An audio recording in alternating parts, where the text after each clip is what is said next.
பாலியல் வன்முறைகள், அறிவால் வெட்டு, பெட்ரோல் குண்டு வச்சு நடக்கிறதெல்லாம் பார்த்து யாராவது விமர்சிக்காம இருக்க முடியுமா?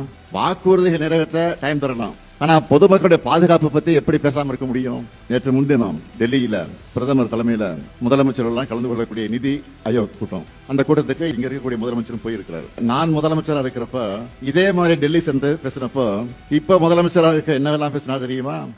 அமலாக்கத்துறை வழக்கில இருந்து தப்பிப்பதற்காக போனாங்க, பாஜக காலில் விழுந்து மறைமுக கூட்டணி வச்சிருக்காங்க, அதனாலதான் குரூப் போட்டோ எடுக்கும்போது முன் வரிசையில் நிற்க வச்சு ஸ்டாலினுக்கு இடம் கொடுத்தாங்க. இதெல்லாம் யார் சொன்னது? அவர் சொன்னது. இப்ப நீங்க என்ன பண்ணிட்டு வந்திருக்கீங்க? நான் கேட்கவா?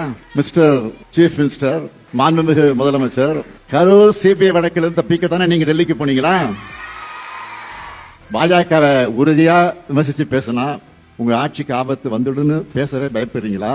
இந்த கேள்வியெல்லாம் கேட்டு ஒரு முதலமைச்சராக நீங்க அரசு கூட்டத்தில் கலந்துகிட்டத உங்களை மாதிரி நான் தரம் தாழ்த்தி விமர்சிக்க விரும்பல. மும்மொழி கொள்கையை அமல்படுத்த அதை மறுத்த காரணத்துக்காக தமிழ்நாட்டுக்கான கல்வி நிதியை ஒன்றிய பாஜக அரசு விடுவிக்காம பிளாக்மெயில் பண்ணாங்க. திமுக அரசு அதை எதிர்த்து போராடணும். அதுல கூட இப்போ இருக்கிற முதலமைச்சர் என்ன சொன்னார்?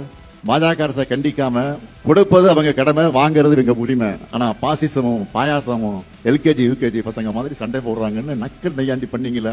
இப்ப நீங்க மட்டும் என்ன பண்ணிட்டு வந்திருக்கீங்க? நிபந்தனைகள் இல்லாம நிதியை கொடுக்கணும்னு தான் நீங்க கேட்டிருக்கீங்க. இப்படித்தான் செய்ய முடியும். ஏன்னா இது சினிமா இல்ல, ஆட்சி நிர்வாகம். திமுக அரசோட பாலிசி நோட் மாதிரி தான் முதலமைச்சருடைய மொத்த பேச்சு இருந்துச்சு.